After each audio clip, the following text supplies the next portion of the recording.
Hello, today we're going to be talking about Greek mythology.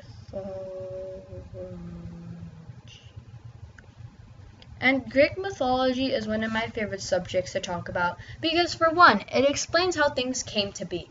The Greeks have their own version of the Big Bang Theory, along with how the earth and the sky was made. Also, Greek mythology teaches us about other people's beliefs. Whenever you learn about Greek mythology, not only are you learning about history, but also you're learning about other people's beliefs and what they believe in their aspect and their point of view. Well, you might say, Greek mythology is just some old religion. I mean, why should I care? Well, for one, Greek mythology is all around us. Have you ever heard of the Nike athletic gear? The name Nike actually originated from the goddess Nike, who is the goddess of victory. And what would Valentine's Day be like without Cupid? Cupid was actually the Roman goddess of love. Also, have you ever heard of the Apollo 13 and the Apollo 11 missions? The name Apollo actually came from the god Apollo, who is the god of archery and poetry. So let's get started talking about the origin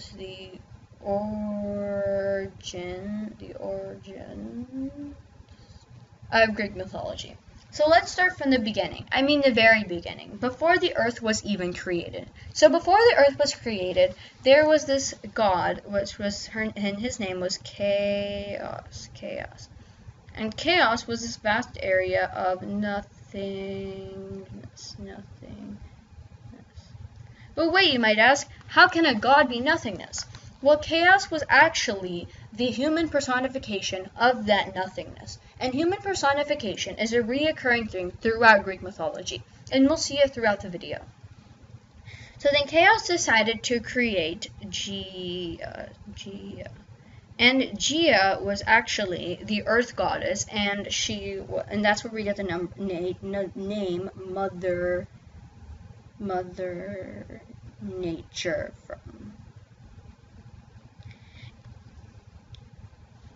Gaia either had a kid with Chaos or she created by herself because she was so powerful. It's still unclear. But then came Uranus.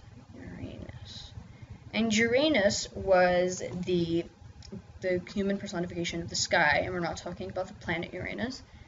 So Gaia and Uranus then got married, which is kind of gross because Gaia was Uranus's mom, and then they had 6 sons and 6 daughters.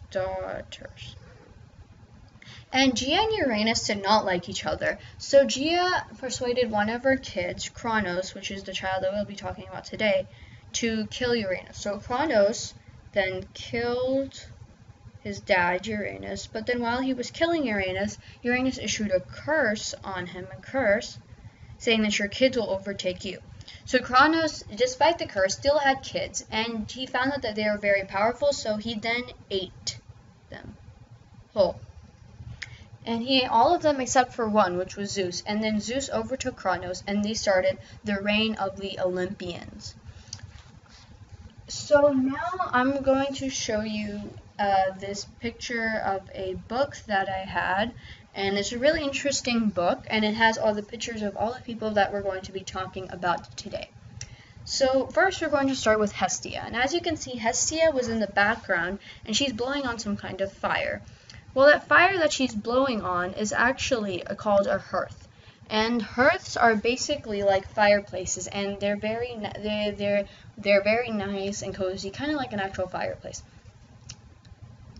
And now we're going to be talking about Demeter.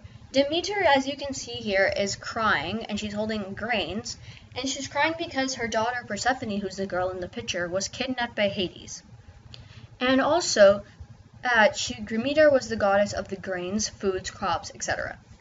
So now we're going to be talking about the goddess Hera, and you can't really see because of the crease in the photo, and right here, but Hera is actually throwing a fry pan with an egg onto Zeus because Hera did not like Zeus because Zeus cheated on her with many girls, and Hera was the goddess of marriages, so she did not like that.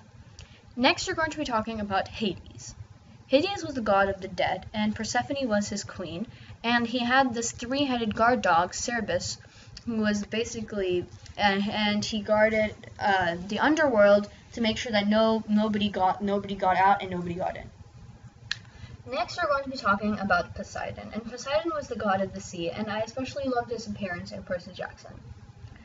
Next, we're going to be talking about Zeus, who was the king of the gods, and he was the god of the sky. And now we're going to be talking about Hermes, who was the messenger god, and he was Zeus's messenger, and he did all of Zeus's work for him. Next, we're going to be talking about Athena. And Athena, as you can see here, is holding a spell book, and she's aiming it at Medusa because she was the one who turned Medusa into hair for snakes, and her eyes turned people into stone. And also, Athena was the goddess of wisdom. Next, we're going to be talking about Aphrodite. And Aphrodite was the goddess of love and beauty, and she was very attractive. Everybody loved her, and she got married to Hephaestus, which was not the most attractive person, so she cheated on him with Ares. So now we're going to be talking about Ares. Ares was the god of war, and he loved nothing more than bloodshed, and he was with Aphrodite. Next, we're going to be talking about Hephaestus.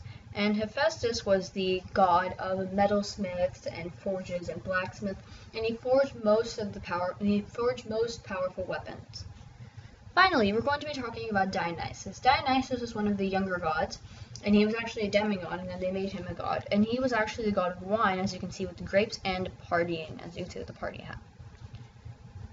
And so those are the Olympians, and one really cool thing about Greek mythology is that everybody is somehow related. So everybody is related because they intermarried, meaning they married people they were already related to.